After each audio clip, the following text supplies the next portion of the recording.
Welcome back. Welcome to Decision Space, the only show to take place right here in the space between the turns in your favorite games. I'm Brendan Hansen. I'm Jake Friedman. And this is the podcast about decisions in games. And today we're talking about hard mode.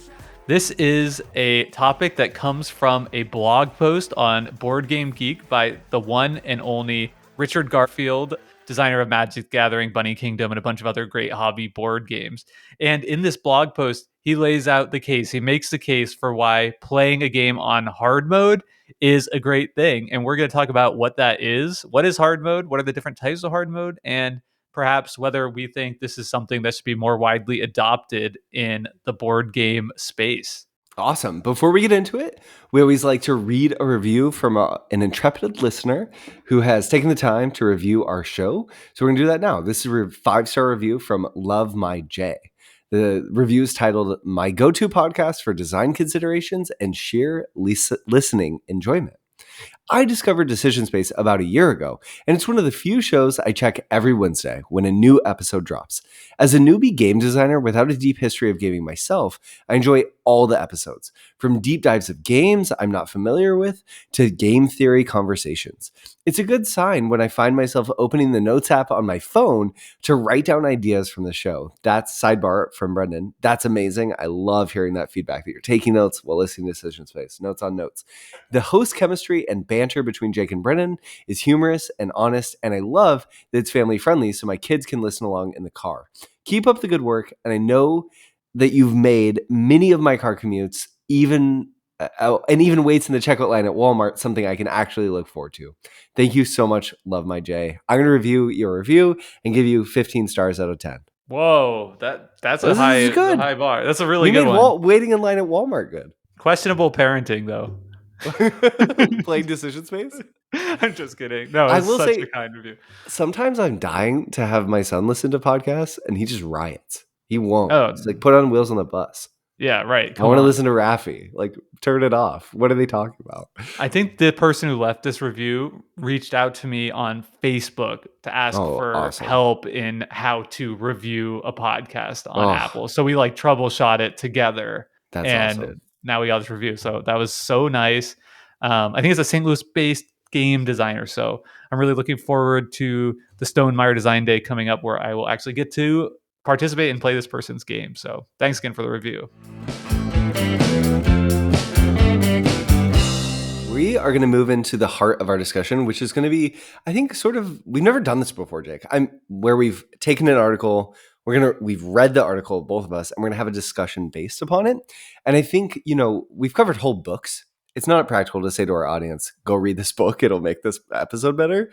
But I think in this case, this Richard Garfield article published on August 19th of this year on Board Game Geek is worth a read. It's only, it's probably less than 1,500 words, maybe. Yeah, less it's like a 2,000. 10-minute read. Yeah, a 10-minute read. We've posted a link to it in our show notes, both in your podcatcher. You can just find it there, and on our website. But you could also just Google Richard Garfield playing on hard mode. It's on Board Game Geek. It'll pop up. I really encourage you to read it. If you don't want to read this article, it doesn't matter. You'll still get a lot out of this episode. But I imagine reading it will add some extra context if you want to do just a smidge, just a bite of homework. And we'll give the gist right now. So essentially, Richard Garfield's making the case for playing on hard mode. And hard mode is the term that he's using in place of handicap, which is what we typically see in other games or sports, right? If you have a golf handicap, that means you are starting at an advantage over a player with a better handicap or whatever. Yep. I think hard mode's a better term. I prefer it. I so like we'll hard mode a lot. that in this podcast over handicap, but that's the general idea. And Richard Garfield kind of had this epiphany when he was playing squash with a partner, somebody who he would lose to often. And they, instead of just playing this, regular games where Richard Garfield would win 25%, they started implementing kind of a hard mode for his opponent to play on that would make things a bit more even. And what Richard found was that it actually made it more enjoyable, not just for himself, but for both players. And that's what we're going to talk about today. Awesome. So I guess I want to start with something that I didn't know it was where we're going to start, but the structure that Richard Garfield and his friend while playing squash use to determine how the hard mode should progress, how certain sides should get more advantage, I think is a brilliant solution because of it's so simple. And it's this. They played best of 3 squash. So whoever wins the first 2 games, they'd always play a third game, but the third game decides if you progress in hard mode. So basically, if the player who has an advantage in hard mode wins again, they get an additional advantage. If they win 2 games and then win a third, the hard mode progresses in your favor. So basically, if it's harder for you to win in hard mode and you win 3 games in a row, you make it a little easier. If it's already difficult for you and you win 3 games in a row, you make it more difficult. So maybe you get an extra point that you have to win by if you win 3 games in a row. And I think that's a brilliant solution that you could take to almost any game, especially a 2-player game where it's clean to do a best of 3 in that way. Yeah. And can I just say also, I'm realizing it's Richard Garfield is like a 2-name person. It feels so awkward to say Richard when you're talking about Richard Garfield. Why is that? Because of who he is. It takes 2 names to imbue the respect that Richard deserves, right? Mr. Garfield. Doctor, please. Oh Dr. Richard Garfield. he Oh my goodness. That was actually a huge part of marketing magic early on, is the marketing department at Wizards of the Coast.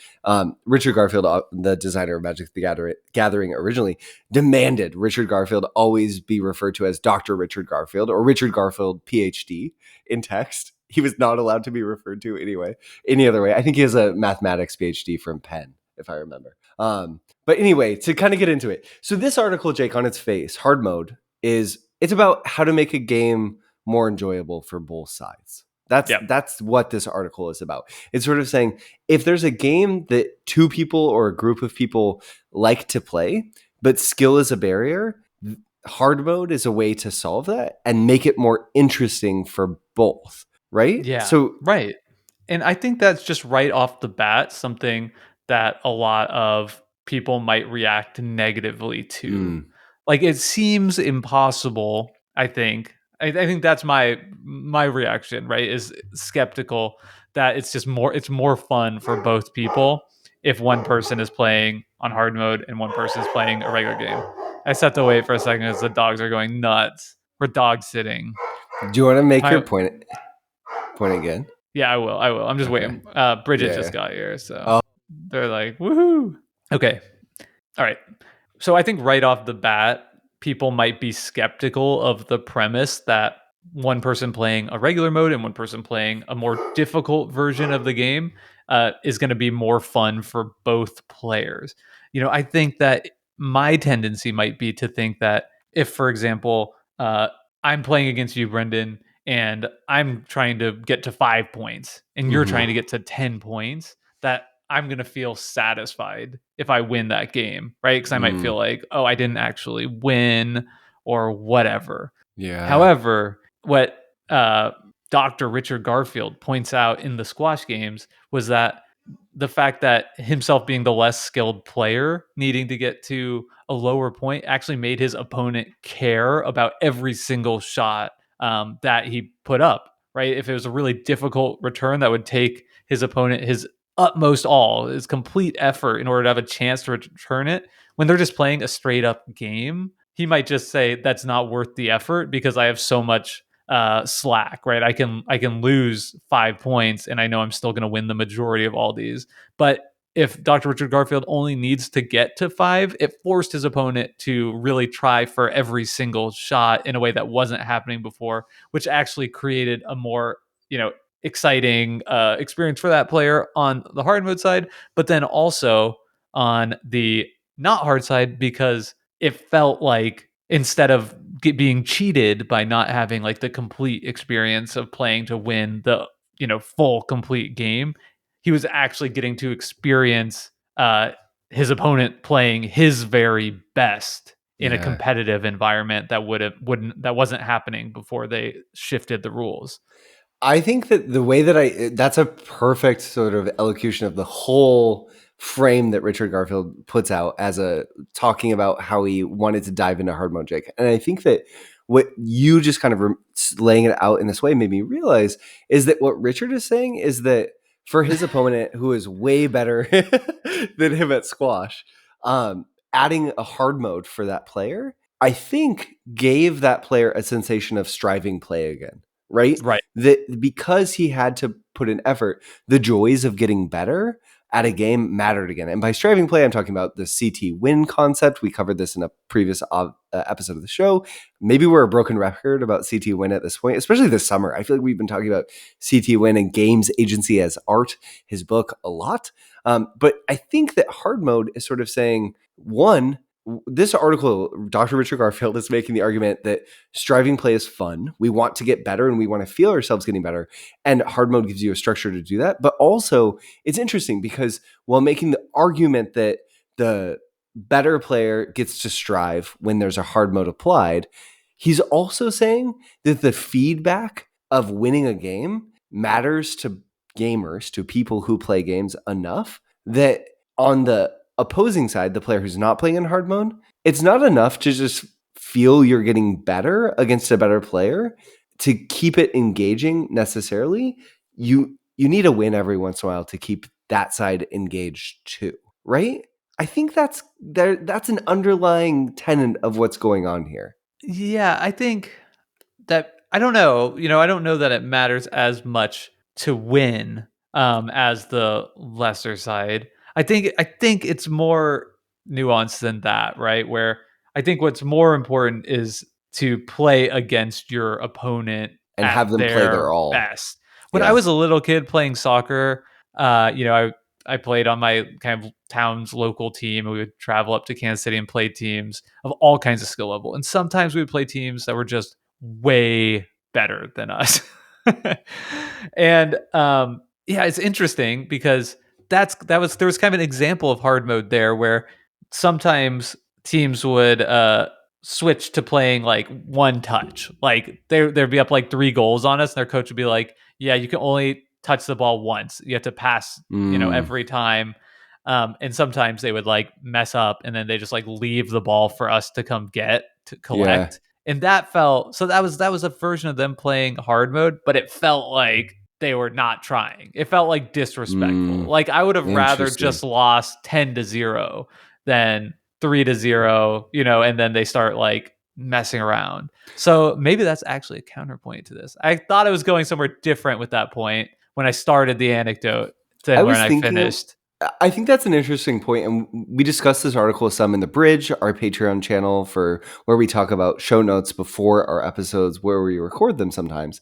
And something that sort of came up was that knee jerk reaction that there's something that can almost feel disrespectful if a hard mode is applied. And I think that where I see that coming from, Jake, is the example you just gave. You weren't playing those people 10 times. You're Yeah. playing them once, and then they were presupposing they were way better than you, and maybe they were going to prove it in that game and beat you anyway, or maybe they were ahead by a lot. But I think there's something that does feel a little bit gross where in our first contest there's a hard mode being applied. And we didn't That's consent to it either, right? right. Right. Like That's I an think there's a interesting big point too. difference when if you're playing a game, you know, let's say, yeah, I don't know, any game, any card game, and to say like, I played this game a lot. It's all of y'all's first time. Is it okay with you guys if instead of a starting hand of 5, I'll play with a hand of 4 cards as Yeah. a limitation, versus I played this game a lot. I'm really good, so I'm just going to use 4 cards. Right. Right. Like, Right. it's a subtle distinction, but asking your opponents, "Hey, are you okay with me adopting this hard mode for myself?" goes a long way. Yeah. Yeah, no, I think you're definitely right. This article too, Jake, it's not only about fairness. I think we're going to spend a lot of our conversation talking about fairness and the advantages of fairness from a play experience from both sides. You kind of talked about that initially. That's sort of what I was getting at in my initial pitch. But I want to read a section from this article for us both to get into because Dr. Richard Garfield, or Richard Garfield PhD, or if you Can we say dare, DRG? TRG, or if you dare, Mr. R, has this whole sort of paragraph that I'm going to read about just the fun of playing at a disadvantage in a game.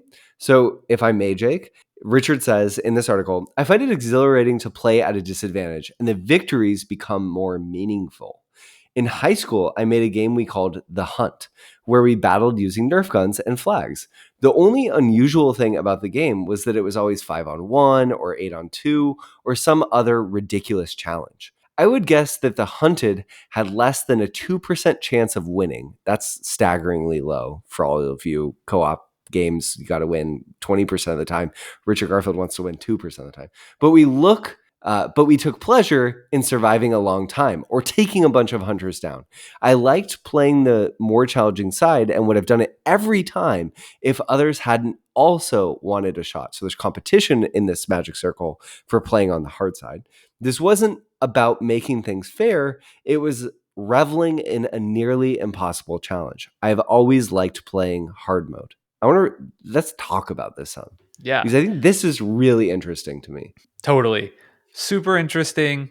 I think it's difficult to apply this one to one with a cooperative board game, for example, For sure. because No, yeah, yeah. right, because I think there's such an element of this too that is human.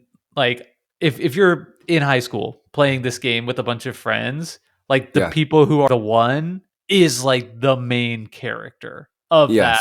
game. Yeah. And I think that's probably why a big part of why it feels fun to be the one, and you could apply that to one versus many games in board games where, often there might be people fighting over who gets to be Dracula, or whatever.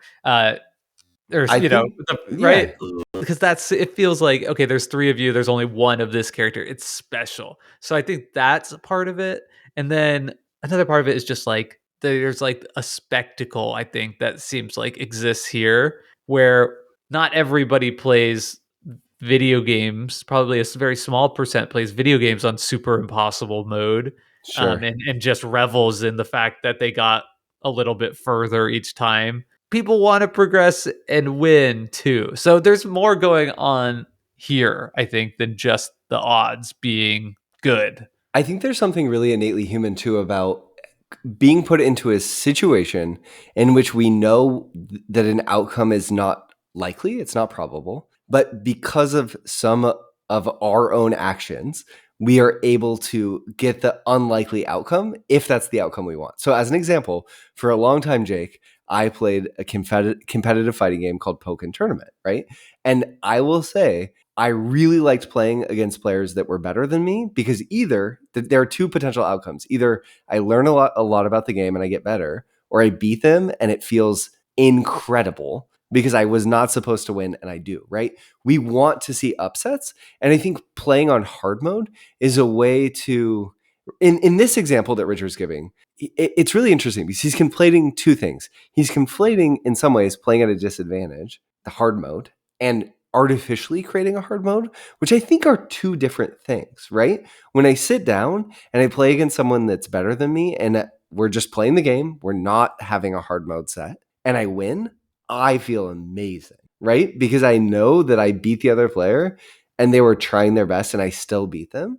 I will say, if we created some system of hard mode for that other player, if I'm the player who's not as strong and I win, I don't know if I feel as good about that win. But if I have to play at a disadvantage and I'm the better player and I still win, obviously that feels amazing, right? Now not only am I beating you at the regular game, I'm beating you at an unfair game. And Right. look, I still beat you, right? So it brings the joy back in winning for the better player. And I think for the opposing player, the joy you get is your opponent who's better than you has to try, which we kind of covered. Right. And I think that those are two sort of separate things that are illustrating the same point, which is that we all want to play tense, close games are more fun than non-close games, right? That undergirds both these examples. If it's a blowout, it's not fun for anyone. Yeah, 100%. The better video game player feels nothing when they, dominate somebody who's newer to the game. Yeah.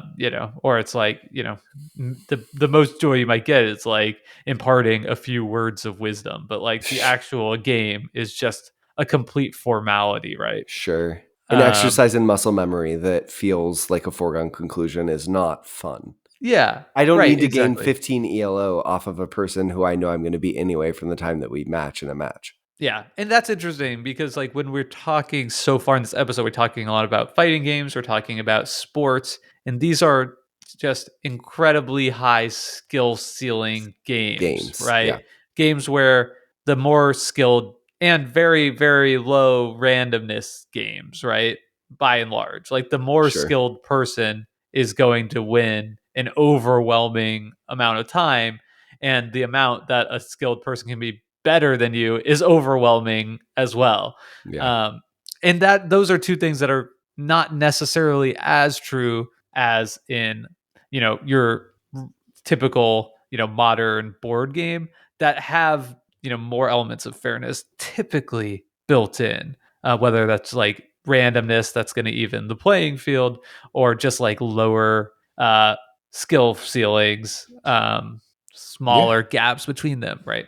I That's think been that designed for. yes, but I as an interesting I wanna have this conversation with you because I have a question for you.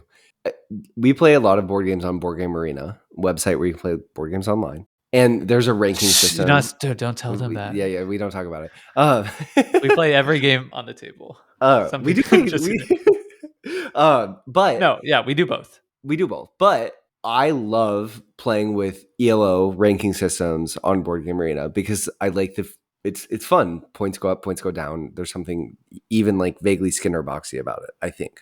Right? Like when I beat someone, my points go up, it feels good. That's fine. But if there was a handicap system, Board Game Arena could take what Richard Garfield said and add a handicap system to Board Game Arena or excuse me, a hard mode system to Board Game Arena for every game. They could do that easily. You could find some way. Maybe you'd have to adapt it per game, figure out if you're adding points or what you're doing. But But it could be it, as easy as you start at -3 points because you're right, ELO whatever. yep. Oh, Or if higher it's ELO, you -5 points exactly or whatever. against strangers, I am not interested in doing that. But if I was playing Jake, if we were playing a game in which there was a great imbalance between us, and I still wanted to play that game with you, and we had played 10 times, and I knew that you were going to win. So just pick, any game that we've played probably in the last 5 episodes. You're on a wild winning streak against me in Five Tribes, Summer Pavilion, go on and on and on. I start to get more interested, right? And Yeah, carving because I'd rather play games where I am challenging you, forcing you to make interesting plays, forcing you to try your best, than just sit here and both of us kind of know, okay, Jake, thanks for going on a walk with me, but you're going to beat me. I start to get a lot more interested. And I think that that's what Richard Garfield is talking about. He's talking about the world in which we are playing the same games in either the same environment or with the same group a lot, and we don't want skill to become a barrier to us being able to enjoy exploring and playing that game together. That's yeah. what he's talking about with this article. And I think that's important because oftentimes skill does get in the way of us maybe playing and enjoying games with people who we have access to. Right. It's so interesting. It's a really good question. I think for me, the harder sell is always going to be on the side of the, I would always, I think, adopt the role of I'll play on hard mode. If Mm, my opponent wants me to play on hard mode, I will accept gladly the challenge, whatever it yeah. is. That feels good to me. But it's the other side, I think, that gets difficult where, if I was playing a game with somebody who's played it a bunch of times, right? And they're like, "Hey, do you mind if I just give myself this little extra challenge?" Mm, It I think I would not feel great about mm. that. But again, that's kind of coming from the frame of reference of like if we were sitting down to play it for the first time. If we had played it 5 times and they won by a ton every time, and they're like, "Hey, do you want to do this?" Maybe I get more interested, but I'm still not sure. Like I still want to just like I think that's my tendency and being like admittedly a very competitive person. Do you Like I think yeah. this has a lot to do with if you're still having fun? Yeah, I think so. I think it's so weird for me because I have a hard time seeing myself wanting to do this in board games, but video games or sports, there I could see the Yeah. purpose. Like Okay, we're like just like like if I was playing against Paul at disc golf and he almost always beats me, if he's like, "Hey, this round I'm just going to play with my, putters and mid-ranges only. I'm going to leave my distance drivers at yeah. home." Is that cool? I'd be like, "Yeah, that sounds fun." Maybe I'll have a better chance of, winning, and he's kind of like practicing a different part of his game or Yeah. whatever. But yeah, or some other sport where I know so I'm just like going to be wildly outclassed. Maybe it's because I have an outsized expectation of my ability to compete in games where it's hard for me to like if we're just talking like modern board games, not like chess, where I feel like I'm just going to figure it out this time, even if I've Mm. lost 10 times in a row. I want to just talk about games generally in this episode, I think, because we don't do that often. And this is such a broad topic that I want to go there. So you played a lot of Super Smash Brothers growing up, Yes. and I did too. Yes. That's an environment in which I would end up playing. I want to play Smash. I want to play against the same person a lot because I'm sitting at your house. If you're way better than me, I feel good about let's turn on a handicap and let's see if I can catch you because I know I'm not better than you if I beat you with a handicap on, but it's fun and exciting in our 10 games if I can start taking games off you and Yeah. making you pay a little bit more attention. And I'm curious, do you agree in that sort of Yeah. framing? Yeah. So Smash Bros has a handicap mode. Yes. You can just Yeah. click Turn it on. on. It's native to the game, Yep. and you can increase it or decrease it. I've never used that. I've Okay. just never thought to use it. Play a But that different was character. immediately what I thought of when I read this character. Yeah, exactly. That's what you do, right? Okay. Okay, I'll play somebody I'm less familiar with. Um, Why? Why? why Let's would talk I about that. I want to do talk about that? that really quick. Yeah. Why would you in this instance? So we're going to talk about these two examples chart perfectly with a later part of Richard Garfield's article. So scripted hard mode and unscripted hard mode. So Yeah. scripted hard mode is turning handicap mode on. We're going to talk about what this means in a minute. And unscripted is play a different character. Why do you want to play unscripted hard mode more than you want to play scripted hard mode? I think because In a fighting game at least, or in any game, I guess. yeah, I You get probably feel the so same. yeah, I think being either side, whether I'm the person more skilled and I'm Yeah. switching my character, or my opponent is the more skilled one and they're switching their character, I think it is still creating the same thing ideally, where it becomes a little bit more competitive, Mm, because they've switched mm, off their yeah. their more experienced character. And I also think it adds like fun variety to the game too. Like you could get to the point where it's like, okay, we've used these two characters and we've done that 20 times and we kind of know what's going to happen. Let's switch it up just to see something different. And getting that different variety is fun as well. But I've never used the handicap mode in Smash, but our Laughing Table Friends group, we used to always end our games or game nights with Smash. And Luke, who unfortunately has moved away, loves playing Smash, but just hadn't played it as much as Tyler, Charlie, and I. So he would always, we would play free for alls, so it's more chaotic, and he would win occasionally, and he was getting better and better, but very rarely, or certainly less often than three of us that are relatively speaking even. Yeah. And we never thought to turn on the handicap. And reading this article, it's just like, why did we never do that? That would have been Mm, just in that setting, would have been perfect. I think more fun than for everybody. Interested to hear what Luke thinks about that when yeah. he listens to this episode. Okay, so my board gamer, omni gamer brain, Yeah, I want to experience all of the game. So if I'm sitting in St. Louis with you and we're going to spend 10 hours playing Smash, I know you're going to be better than me at it because you've played whatever Smash we're going to play more than me. I don't mind if you switch characters because I want to experience the game broadly, right?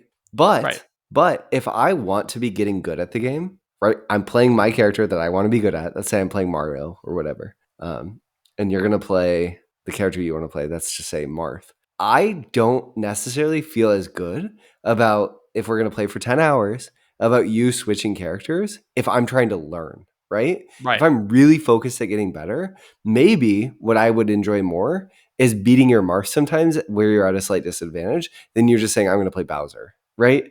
Because right, I want to learn how to be good at this game. I know when you're playing at your best, you're making the choice to play Marth. So just play that character against me, but give me a little edge.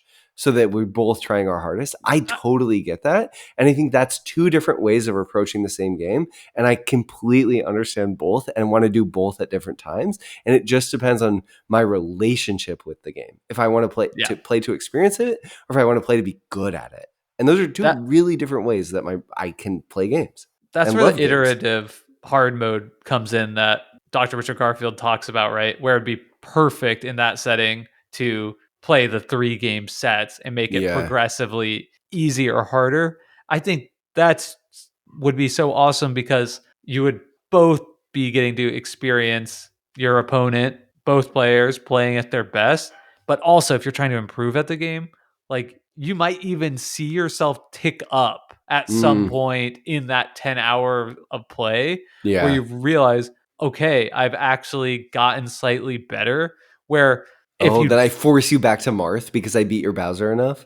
well, no, I was gonna say like, okay, like for Smash, right? If we're doing the iterative game, maybe Yeah. it's like stocks, your lives, right? Where, You sure? okay, I win 3 times, so now I have only 2 stocks and you have 3. I win Yeah. 3 times and now I have 1 and you have 3. Now you have 4 and I have 1. And now you have 5. But then it goes back to 4 because that's like too much, right? Yeah. For me or whatever. And then you stay there a while and then maybe you Yeah. even get to 3 or what, right? You could It's see yourself great. improving Awesome. more there in real time Yeah. than if we just played that, and maybe you'd see yourself getting like slightly closer in some games. But if the gap between players is so big at the start, like it might be any gains that you're making, might be just so small that you don't perceive them in real time. And I might not, as the, in this hypothetical scenario, as the like master and you as the new player, Yeah. I don't need to even Hypothetical. I don't even need to demonstrate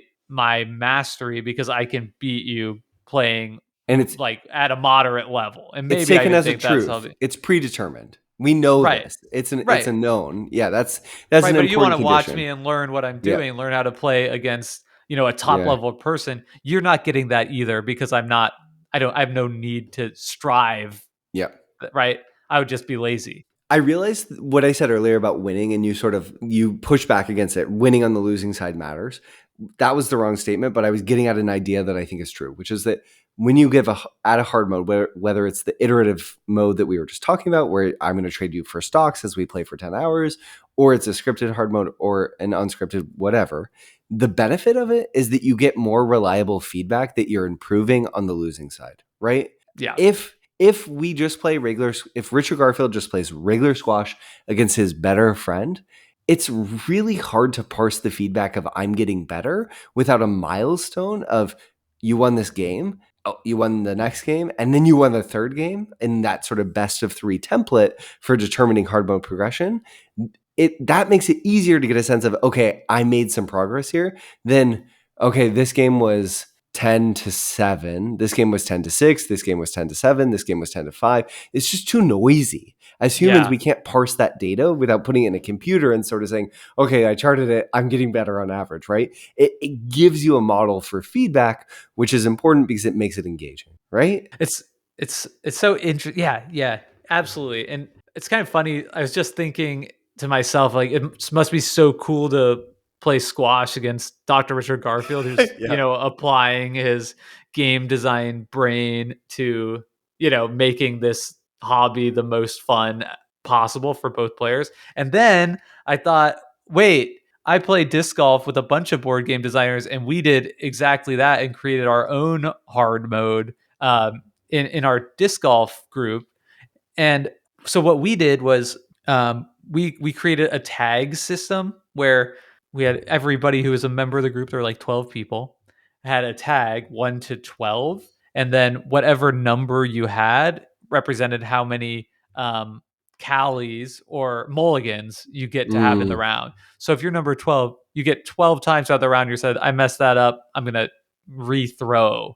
generous. Where the person that was first, they get 1 Sure. or 0, whatever it was. Yeah. That ended up, and maybe at some point I think we ended up like drastically reducing the number because I was just like it was slowing down the round and stuff. Sure. But we ultimately moved away from it entirely because it was too noisy doing it that way, right? Mm, We didn't get the feedback. the feedback and the Oh, prove it type of play of you get to level up because you won 3 times in a row. What would end up happening is like a really good player, one of the better players in the group, would just have a really rough day and then just end up with a way too low of mm, tag for their actual skill, and then would come the next time and just like dominate. demolish everyone. Yeah. It just kind of was weird.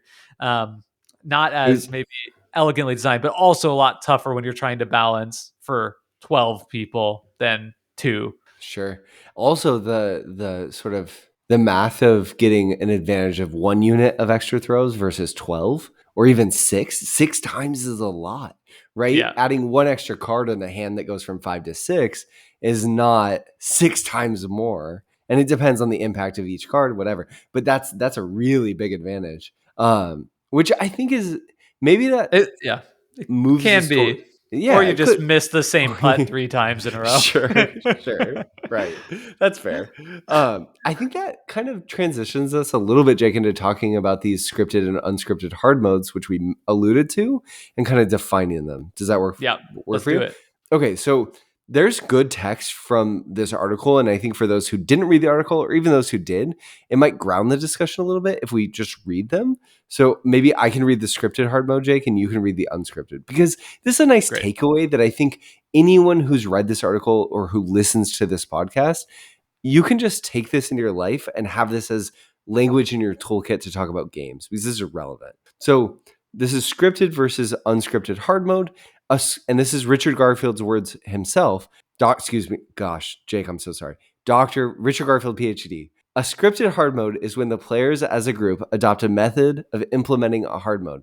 In Go, it is extra starting stones on one side. In golf, it is an adjustment to your score. You do not need a large community of players to use scripted hard modes. 2 players could agree that in their games of innovation, the stronger player's opponent would begin with an extra card or 2. Or they could agree that the stronger player needs 6 points per level to achieve the next age rather than 5. Both are designed to make it tougher on one player. And both are scripted because the players have agreed to the hard mode. The players have agreed to the hard mode in a scripted hard mode. Contrast this with an unscripted hard mode, which is when a player creates a challenge for themselves. This can be shared with other players or kept quiet. It does not have to be chosen in advance, but can be created on the fly. I use unscripted hard modes often. In Scrabble, when playing with children or with folk who are not sure about word games, I might choose to use words that are common. In other games, I might impose a time constraint on myself, which I don't impose on others. Other times, I see an interesting line of play and pursue it, even if I know it's going to make it harder to win. Awesome. I think that it's really interesting. These are sort of almost culturally 2 totally different things. And Dr. Richard Garfield, PhD, is saying these are accomplishing the same thing. It's making a more fair play experience, right? Yeah, yeah, Um, and I maybe we could talk about both and sort of the pros and cons. And we've kind of been doing that this whole episode. yeah. But something that comes to mind for me, Jake, is that with a scripted hard mode, you have to be really careful to make sure or think about the consequences of whatever way that you script it. So flat points are pretty safe, right? If it's a Right. game that can allow for points to be added on either side, that's usually going to be really fair. But in a game like Innovation, where you're playing to 6 achievements, giving a whole achievement up might be too significant. So an example of this of a game Richard Garfield himself designed is in Keyforge. Keyforge has a hard mode system built into the core rules of the game. It's called Chains. Chains were this design that was trying to make it so Keyforge is a game with that you play with decks that are created algorithmically. So you buy a deck, it is randomly created by an algorithm. You then play that deck against an opponent. It's kind of like a deck building game, but you don't build the deck, the computer does. That means that no 2 decks in the world are the same power level. So maybe I want to play a weak deck and Jake wants to play a strong deck. We need some system to maybe make that fair if we have a small pool of decks. So the system that Richard Garfield came up with is that maybe you could start with fewer cards, the innovation example he gives. It's a good system that works fairly well, but a consequence of it is that it makes efficiency mechanisms, so mechanisms that make you draw cards or archive cards, really good in decks that are really good, because it means that you can play around the hard mode that the game itself has designed. So it pushes the game ludologically in a certain direction. And I think Jake and I both played a lot of Keyforge. It's how we met. Certain people were turned off by the fact that system incentivized a certain type of deck that maybe spikier players were already interested in. I think, yeah, but way more people were turned off by the idea of it existing at At all all. as a handicap thing. Oh, But truly, right? Like, yeah. I mean, I would say the vast majority of players who wanted to play the game competitively in like the tournaments that were organized for this wanted to just play Let it straight up. rock. Yeah. You pick your best deck, I'll pick my best deck. I'm going to play my You triple know, time traveler deck against your. Yeah. yeah, and let the chase decks on the secondary market commence. And So it is an interesting point. It's so funny that Keyforge gets brought up here even all these years later. I yeah. love the algorithmically generated deck idea. And Yeah. it's funny to think of this article in the frame of like almost in defense of Keyforge. Well, I will say I liked, so there were periods of time in which oh gosh, Jake, there was a really Adaptive popular, format. well, okay, well, there was the really popular client that we almost always played on, the Crucible. And then for a period of time, there was another client that was created by a subset of the community to be a little bit more competitively focused. And adaptive format, was it adaptive? There was some format where basically if you played in this queue, you're going to get chains. We're going to Well, change your deck and we're going to care about that. yeah, I don't. So the adaptive format would be you would play against your opponent, then you would switch decks and play again, right? Fine. And I then like it. if it came to best of three, you would like bid chains for which Sure. deck you wanted. I like that format. It's an awesome format. It's It's like really cool. incredibly high skill Yeah, it's the testing most skill format. testing format. Yeah. Yeah, so awesome. But yeah, ultimately, people could not get over, I think, the handicapping their deck. They just want to play their Mm, best deck at its full power. And also, and this is a different issue, and we should not do any more Keyforge tangent. The idea of letting somebody else touch your deck was just oh, absolutely people couldn't stomach it. non-starter Yeah. for a not insignificant portion of the community. But I will say I had so much fun playing Keyforge with a weak deck. In Richard Garfield words, I love sucking at squash and trying to beat people who were really good So at squash. you could do the short adaptive, right? Which I Yeah. don't remember what it's called, where you just like here's each person gets Here's to two bring a deck. decks. Yeah. Somebody gets to blind choose which one you want, Yeah. and if both pick the same, then you bid chains for it. That's how it worked. Beautiful. Keyforge is an amazing game. You should So listen good, to our dudes. episode on it. Yeah, it's wow. Okay, let's talk about unscripted hard mode. Yeah, What's your take on this, Jake? you have to be careful with the keeping it quiet part of this. Yeah, Like I do the last thing mentioned here, especially if it's in a game where I feel like I have a big advantage just in terms of like experience than other players sure. of picking an interesting line and trying to go for it. Sometimes I'll do that. I think if you're playing with kids, it's that completely opens the door to a lot of this. I think this is the perfect solution with kids. Yeah, Yeah, but if you're playing with other adults, kind of tread taking lightly. tread Yeah, lightly, right? Because it gets very quickly into the all of a sudden the other kids on the soccer team are playing one touch pass, right? Like people aren't dumb, even if they're not as good at you at this game. They can probably tell that if you're doing like weird, crazy, inefficient moves over there yeah. for like random reasons. So yeah, I don't know. I think I would prefer even in an unscripted way. Maybe it comes up in the middle of the game. You say like, "Hey, I don't know." No, no, totally. Consent is important here. Yeah. Nothing feels. I bet you've been a part of game experiences as I have, where I'm playing. Growing up, I would play games with people, maybe people who I wasn't playing games with often, and then you win the game, and then they say, "Well, I wasn't really trying. I was doing this thing." That's like, shut up. Like, no, that feels horrible for everyone. You're just Yeah. being a salty loser, right?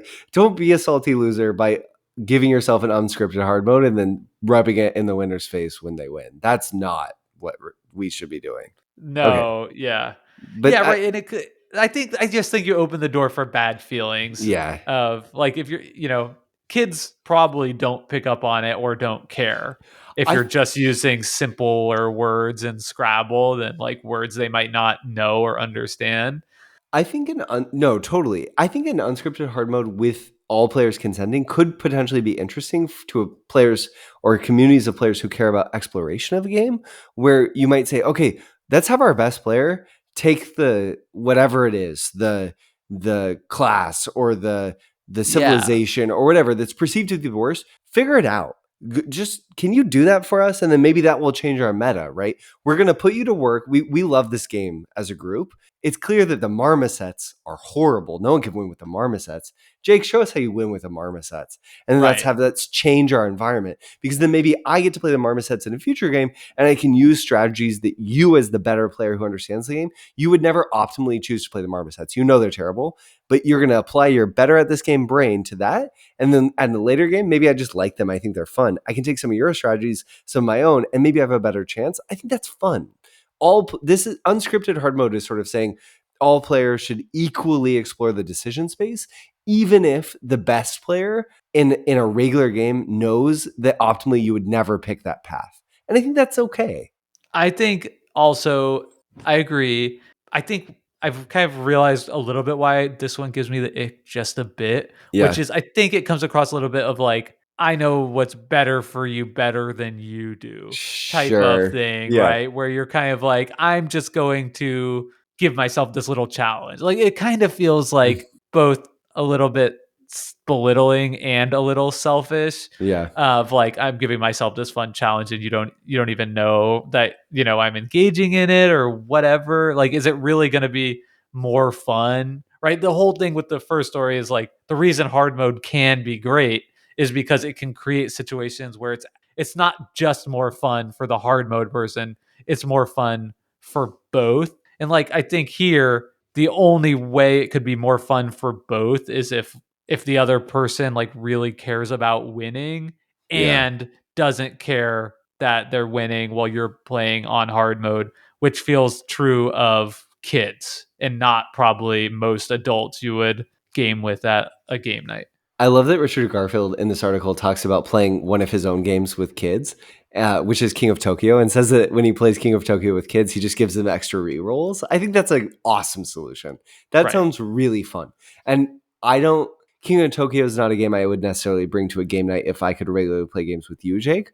But I could see that being a game I would love to play with my kids and saying, okay, guys, you right now I only have guys, so I'm going to say guys in this case. Okay, guys, you get extra rerolls. That sounds fun. Let them roll the dice more. This is better for everyone, right? And that's making I like that solution, right? Because it's a scripted hard mode example where the players who are not necessarily as strong at the game get to do more of what's fun, roll the dice more, versus I just get less cards. If there's a way to make the like scripted hard mode fair, but also you get to do more of what's fun, that seems good. Totally. Okay. I kind of like a final thought, Okay. Brendan, that I want to run by you. Maybe you have more too, but which is this. I think that my theory here, maybe this comes from my background playing Keyforge and talking with a lot of people about this kind of idea, um, hard mode, right? Chains, whatever in the past. I think despite this, our conversation, this argument for it, most people are against hard mode still. Mm-hmm.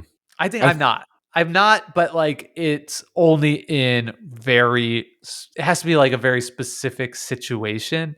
And I yeah. think most often that situation would be in games that are off the table, right? Whether they're video Mm. games, like Why? often where you're going to have the right elements aligning where it makes sense. What are the elements? I think the elements are like massive difference in skill, Mm. Yeah. right? Small Interesting. difference in skill, you could just throw this out the It's window, a right? wash. You don't Yeah. need it all. The So you have to have variance is going massive, to carry us. right? You have to be a massive different skill, and very low randomness, right? Low variance, right? So sports are like that, right? If And I'm better, if I'm a 90 overall in basketball and you're a 60 overall skill, I'm gonna win, like 100% of the time, but maybe we 99 both out of just 100. and there's no maybe we both just really enjoy playing basketball, right? Maybe I bought basketball shoes, we both bought a basketball, we got gym memberships, we want to play Yeah, basketball right. together. No, The yeah, the opportunity cost we're of big basketball guys. right. The opportunity cost of just going and switching sports might be higher than sort of saying, "Okay, Jake, let's play Fox in the Forest today." Okay, I Right. beat you. Okay, Yeah, Jake, a let's play hundred Fox in the percent. Forest. Let's just play a different card game. The opportunity costs of that are a lot lower. So I have a I think hypothetical for you. I think that also comes into it, right? That's another big element is like you have to be repeatedly playing the same game over and over. Absolutely. Absolutely. So it has to be a game that engages you to play over and Right. over and over, And right? I find myself that happening more with sports and video games where Mm, I really go repetitive. Where board games, right? We're both omni gamers. I think a lot of people are in the hobby. Probably fewer than we think, right? There's sure. definitely maybe probably the majority of, players gameplay, right? They own 5, 10 games and they play them a ton. And that's Yeah. awesome. But I think if you're listening to this podcast, you might my theory, my assumption is that you're more likely to want to seek out new and different games more often than that. So as another hypothetical, we both have played the Fox in the Forest, this trick-taking card game for two being a relevant number here. And you talked about how you and Bridget, your wife, initially really enjoyed that game, but over time shied away from it because the skill imbalance became clear. Do you think that just knowing the two of you, hard mode would have made you both enjoy that game? Or there's too many barriers. It's easier to just play a different game, continue down the road of exploring board games in general, tabletop card games in general. You didn't enjoy Fox in the Forest itself enough to say, we love this game. It's so fun. We wish we were closer in skill. That's out of hard mode. Because you Yeah, could I add don't a hard know. mode easily in that game. Points Right. are flexible. Yeah, you just do points. Yeah, I haven't thought about that. It's interesting. I'll I've have thought to about ask. that all week. I'll have to Specifically ask. that example. Yeah, I'll ask Bridget Okay. what she would think of that and get back to you. My assumption would be that that would probably not have appealed to her. And I think it's again right, and that's not a knock on her by any means. I think it's difficult to have that conversation from the perspective of the person that's like ahead in the Yeah. skill, right? Like I assume it was Dr. Richard Garfield talking to his squash partner about like, hey, how about I play or Yeah. you play on a hard mode, giving me an advantage in the game as opposed to, the other person being like, I'm really smoking you quite often. Let's make this Um, harder. let's make this harder for me. Right. So I think that's part of it. And that's not, it's just one of those things because that's like an emotional human reaction to something rather than a logical solution that might work very well. Yeah. So my closing thoughts, Jake, a little bit more. I want to talk about group setting because we talked a lot about two-player games, and I think it's Yeah. obvious why. But there's two things. One, so Richard's Garfield, PhD, Dr. Richard Garfield, Dr. R, says somewhere in this article that, and I think it's a great point, giving a single player an advantage puts all the other players at the table on hard mode, right? In your example of Smash in a group setting, if you give Luke an advantage, everyone else is playing on hard mode. And I think that the psychology of that is a little bit flipped in an interesting way. The experience of it is a little bit inverted. But for me, I like going deep on games, right? I've played Cascadia over 100 times, especially with my partner, with my wife. We'll play games a lot. And I could see a situation, the game for me that stuck in my mind because I love this game is Babylonia. I could see Jake wanting to play this game with a group 20 times and 10 games in, it being clear that, okay, Jared's the most likely to win, Jake's most likely to get second, Brennan's most likely to get third, and either saying, let's create a hard mode, Jared can't take the double turn power, or then just try that for a while, and that being really fun because it forces Jared to do what we were talking about, explore other parts of this game and show us how good you are, where we still all get to see the game. And I could see us doing that long enough that I would say, okay, let's just start tracking points and giving people a point advantage or disadvantage. That sounds really fun to me, but it's only because I love Babylonia so much that I would care to invest the time to do Yeah. that. And I think that's a key point of this article too. You have to love squash and enjoy going to the gym and playing squash with your friend to want there to be a hard mode. And you have to really love a specific game more than Yeah. other options that you would have to ever do this. And I think the reason why this immediately gets a gut from a lot of board gamers is there's just too many other options. We could just Yeah. try playing a different game and maybe we'll be more equal in skill for our group. It's also a house rule, which people are just Oh, uh, allergic to. immediately allergic to. Yeah. That's kind of at the back of my mind too as we're having this conversation. It's like, wait, are we trying to sell a house rule to people? Because there's a lot of people just like, no, we're not doing that. I think with the group game setting, it's going to be so hard because of the fact that you have to have a situation where everybody else is like roughly kind of even, Mm-hmm. um, right? And just and want to balance. And I think group games are like inherently often more balanced already, right? Like, I mean, Because you that's could. I guess that's a good question, but in my mind, right, there's just more. It's very likely to be like more interaction, more chaos, more crossing paths, to where like variance is just going to be a little bit higher on average. That's not going to be true in every game. So yeah, I think it's tough. And then again, we go back to like the reason it works when it works is because of the ability to like repeatedly play. And that's both a question of like wanting to play a game a lot, but also like the opportunity to play a game a lot where that is greatly strengthened by the game being short. Like I Mm-hmm. imagine a squash set to 10 or whatever is like no more than 15 minutes. Yeah. If we're playing a game of Smash Bros, it's five, To 10 you know, minutes at five most. to 10, maybe at most, probably Yeah. way closer to five side. Yeah. And then also like ticking up the hard mode is really easy to implement, Yeah. Yeah. too. Getting a sense for who the best player at Arc Nova is among your 4 friends who come over for your weekly game night is going to take the better part of a year, Yeah. right? Unless you're playing on Board Game Arena constantly, Right. asynchronously or whatever. And then that's where it makes more sense, Yeah. probably. And then sure, apply it to your home game too. Okay, I have one last thought, Brendan. Okay. We kick it Because away. I can't believe I didn't think about this until now, which is just that I've been playing Balatro like Okay. crazy, like so many people.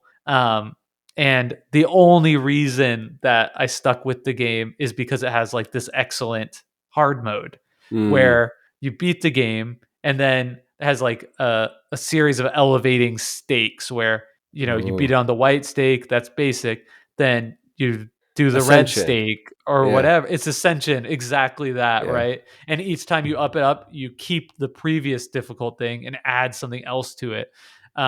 And just gives you such a fun sense of progress and challenge. And I've been playing the game nonstop. I finally beat, the highest stake on whatever the first deck. And I just immediately lost all interest in kind of playing the game because I was Mm. like, I oh, did now it. I've actually beat it. I've done it. So Yeah. there's something there too about like keeping you engaged, Engaged. Yeah. wanting you to come back for more. So anyway, that's a final thought. No, I Board think video games already doing this. Definitively, in my mind, this is something that should be more common in board games, in the way we design them, in the way we play them. I'm just not sure we've come to the solution in this article or on this podcast how exactly they will be best implemented. upsets are fun. We see them, when in the NBA championships, the team that's not favored to win wins. It can be incredibly exciting. The same is true for Jake's sport, the Super Bowl. I think that No, formalizing the favorite. We want the favorite to win. no, no, no, no, no, no, no, no. Okay, but there's something fun to formalize when it becomes inescapable that one player is better than the other. There's something fun in formalizing that, and even if a hard mode is turned on using the language of Dr. Richard Garfield, PhD, it's still fun when the upset happens, and I think Right. that's what I've realized. Um, And you and get the sense of achieving something still. it That's the thing yes, you it don't still get. matters. And both players have a chance of achieving something Yeah, instead of a 1% chance of only the less skilled player. Now, player. all of a sudden, both players are trying to, tick the hard mode more into their favor. I Yeah. want to keep this Such a cool idea. idea in the back of my mind. And I think there's maybe even a way you could gamify this within a game itself, which sounds kind of interesting. So more to Ooh. come.